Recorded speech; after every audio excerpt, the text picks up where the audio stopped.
Setelah lama menyimpan nama calon pendampingnya untuk Pilpres 2024, Anies Baswedan resmi menggait Ketua Umum PKB Muhaimin Iskandar sebagai bacawa presnya. Urusan tiba-tiba pindah ke lain hati ini pun langsung berujung deklarasi di Surabaya, Jawa Timur, meski tanpa dihadiri Presiden PKS sebagai rekan satu koalisi. Ketua Umum Partai Nasdem Surya Paloh pun memuji duet Anies Baswedan dan Muhaimin Iskandar sebagai perpaduan yang ideal. Paloh bahkan menyebut duet Anies Imin merupakan akhir dari era politik cebong dan kampret, istilah yang digunakan pendukung dua pasangan capres pada Pilpres 2019. Bahkan ancaman terhadap sebuah sistem komitmen nilai-nilai kebangsaan kita.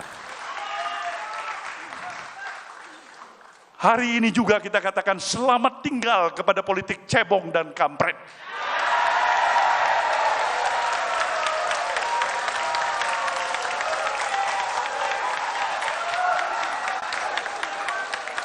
Politik yang memang mengadu domba, memecah belah, dan merusak semua sistem nilai kebangsaan kita.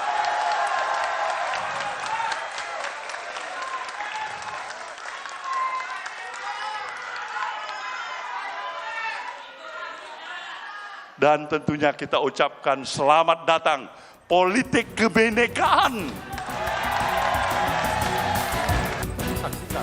Deklarasi ini sekaligus mengukuhkan arah baru koalisi perubahan pasca Demokrat hengkang karena merasa terhianati tak penuhi janji berpasangan dengan Ketua Umum AHY. Yang jelas, koalisi Nasdem PKB sudah cukup memenuhi ambang batas presidensial. Ditambah restu para kiai Nahdlatul Ulama dan harapan akan memenangkan suara di Jawa Timur. Tim Liputan Kompas TV.